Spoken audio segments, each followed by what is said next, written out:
Hi everyone, hello everyone, कैसे हो आप सब लोग? क्या हाल चाल आप सबका? तो आज के मैम आई हैं, मतलब कंचन मैम आई हैं, कुछ स्पेशल लेके आई हैं आपके लिए।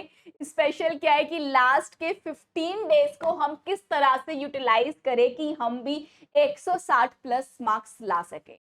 अब आप में से कई सारे बच्चों के मन में ये आ रहा होगा कि मैम मैं एक ऐसा बच्चा हूं जिसने अभी तक बहुत कुछ पढ़ लिया है, और एक बच्चा ऐसा भी हो सकता है जिसने अभी तक बहुत कुछ नहीं पढ़ा है, क्योंकि हर एक बच्चा अपने आप में अलग है। देखो, सबकी जिंदगी एक जैसी नहीं चल रही। किसी के में उतार है, किसी के में चढ़ाव है, किसी के में लाइफ पूरी तरह से डोल मडोल हो रही है।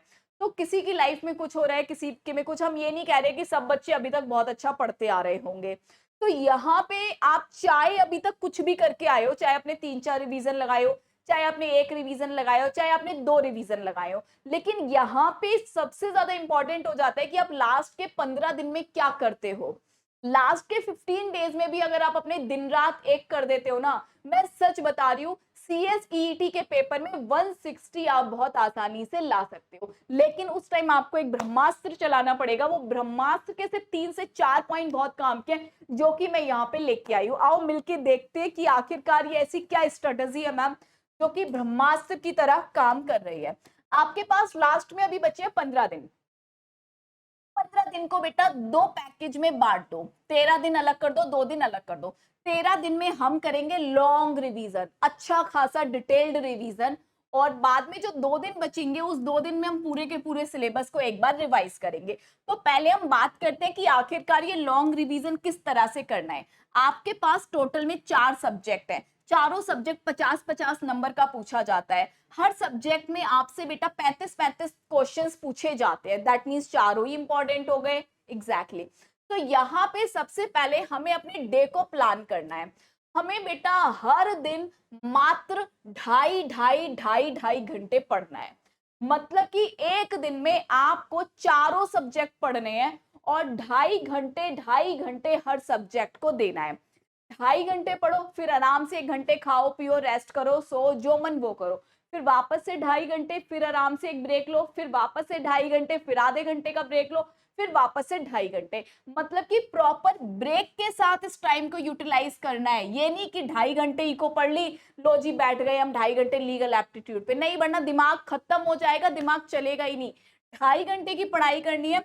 कम से कम 30 से 40 मिनट का एक ब्रेक लेना है। फिर वापस से 2.5 घंटे दूसरा सब्जेक्ट हटा उठाना है।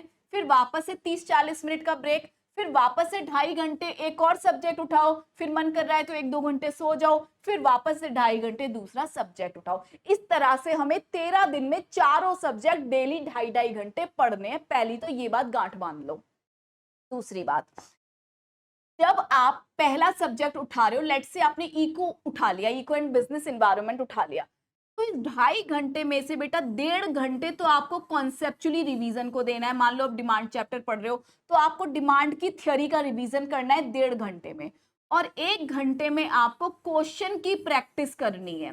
इस तरह से अपने 2.5 घंटे को यूटिलाइज करना है। ये नहीं कि बस गधों की तरह हम मेहनत करे जा रहे हैं, मैम पढ़े जा रहे हैं, पढ़े जा रहे हैं, पढ़े जा रहे हैं। जो हम पढ़ रहे हैं उसके हिसाब से क्वेश्चन बना पा रहे हो कि नहीं बना पा रहे हो, दैट्स मैटर अलॉट। क्योंकि पेपर में क्वेश्चन ही सॉल्व करना है, पेपर में जाके एमसीक्यू ही सॉल्व करना है। तो यहां से पढ़ के बेटा क्वेश्चन करना बहुत जरूरी है। ऐसे ही मान लो आपने इको पढ़ लिया, फिर अनदर सब्जेक्ट उठाया, उसमें भी 1.5 घंटे कॉन्सेप्ट, 1 घंटे क्वेश्चन, 1.5 घंटे कॉन्सेप्ट, 1 घंटे क्वेश्चन। इस तरह से आपको अपने चारों सब्जेक्ट्स को पढ़ना है 13 दिन तक।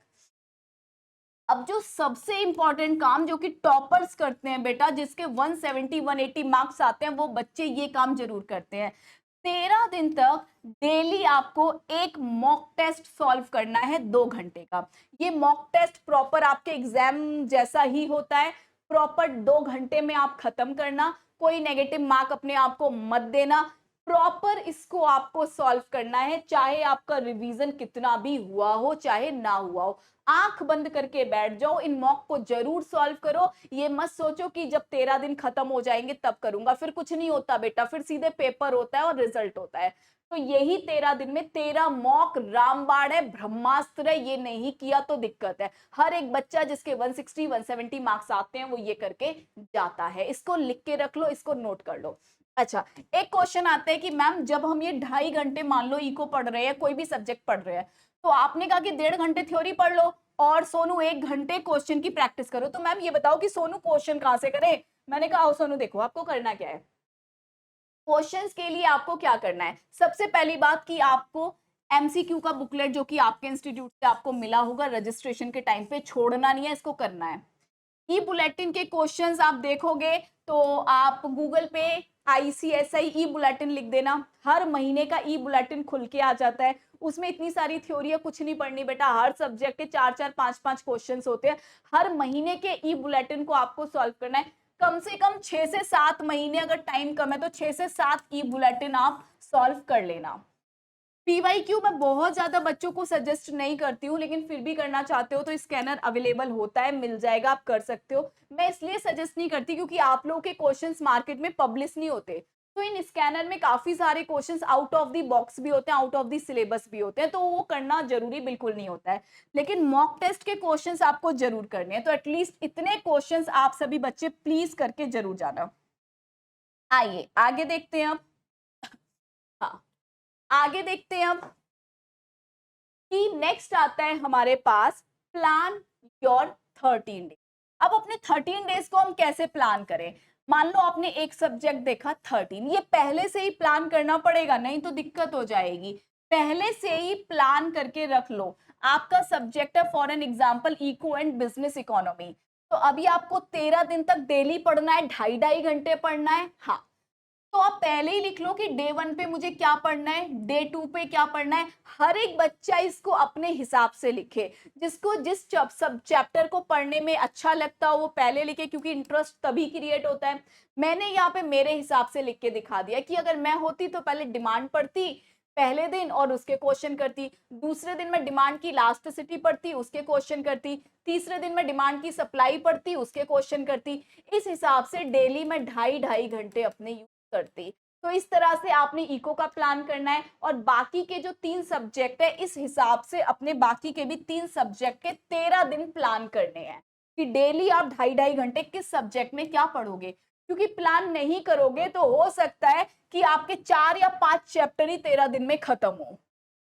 ठीक है मैम, डन है जी मैम, ये बात हमको एकदम समझ आ गई, इसमें कोई डाउट नहीं है। अच्छा, 13 दिन बढ़िया तरीके से हमारे यूटिलाइज हो गए। 13 दिन में हमने बढ़िया तरीके से अपने कॉन्सेप्ट्स पढ़े, अपने क्वेश्चंस पे फोकस करा। लास्ट में अब हमारे पास आता है 2 दिन का टाइम। अब ये जो 2 दिन है ना, यही आपको बताएंगे कि बेटा क्या होने वाला है। 2 दिन मोस्ट इंपॉर्टेंट है। 2 दिन में अब आपको क्वेश्चंस की प्रैक्टिस कतई नहीं करनी है। 2 दिन में सिर्फ और सिर्फ अब आपको अपने कॉन्सेप्ट्स को रिकॉल करना है, ब्रश अप करना है। अब ये हो सकता है आप हैंड नोट्स आपने कोई बनाया हो उसके थ्रू कर सकते हो, आपके पास कोई समरी बुक हो उससे कर सकते हो, कोई भी शॉर्ट नोट हो, या कुछ बच्चे मेरे जैसे भी हो सकते हैं जो शॉर्ट नोट्स नहीं बनाते हो, जो सिर्फ और सिर्फ अपनी मेन बुक में हाईलाइट करके रखते होंगे और पेपर के टाइम पे वही हाईलाइटेड वर्ड्स को देख लेते होंगे। तो आप अपनी मेन बुक से भी कर सकते हो, लेकिन ये 2 दिन में सिर्फ और सिर्फ कॉन्सेप्चुअली रिवाइज करना। क्वेश्चन जितने भी थे हम ऑलरेडी 13 दिन में बहुत सारे कर चुके हैं, तो अब हमें बार बार क्वेश्चंस नहीं देखने हैं 13 दिन में, लेकिन क्वेश्चन सबसे ज्यादा देखने हैं। यस, तो यहाँ पे 2 दिन बहुत इंपॉर्टेंट है। पूरा का पूरा सब्जेक्ट अगर आपने चारों के चारों सब्जेक्ट को अगर आपने 2 दिन में नहीं देखा तो आप इतना ज्यादा कंफ्यूज हो जाओगे कि आती हुई चीज भी नहीं कर पाओगे। इसीलिए मैं बार बार बोलती हूँ, पहले आपने किया होगा, पढ़ा होगा, अच्छी बात है, लेकिन ये 15 दिन अच्छे से पढ़ाई नहीं करी ना तो इतना बड़ा एक ब्लंडर हो जाता है। हमें ऐसा लगता है यार कि हमें आके भी कुछ नहीं आता है, हमारा कॉन्फिडेंस डूब जाता है। और जो बच्चा इन 15 दिन को इस तरीके से पढ़ लेता है ना, वो बच्चा बहुत आगे जाता है। और मैं छोटी छोटी सी बात बताना चाहती हूँ कि प्लीज 15 दिन है, फोन को दूर कर दो। जब भी आप खाना खाओ तो खाना खाने के बाद तुरंत मत पढ़ो, क्योंकि जब हम तुरंत पढ़ने बैठते हैं तो नींद आने लगती है, मोनोटोनस हो जाता है। तो खाना खा के सो जाओ, आधे घंटे फिर पढ़ो। और चेयर टेबल पे बैठ के पढ़ो, प्रॉपरली पढ़ो, ढेर सारा स्टडी मटेरियल एक साथ लेके मत बैठो। जितना पढ़ना है बस उतना ही लेके बैठो, क्योंकि देख के डर ज्यादा लग जाता है ज्यादा चीजों को। तो इस तरह से आप अपने 15 डेज को बहुत अच्छे से यूटिलाइज करो।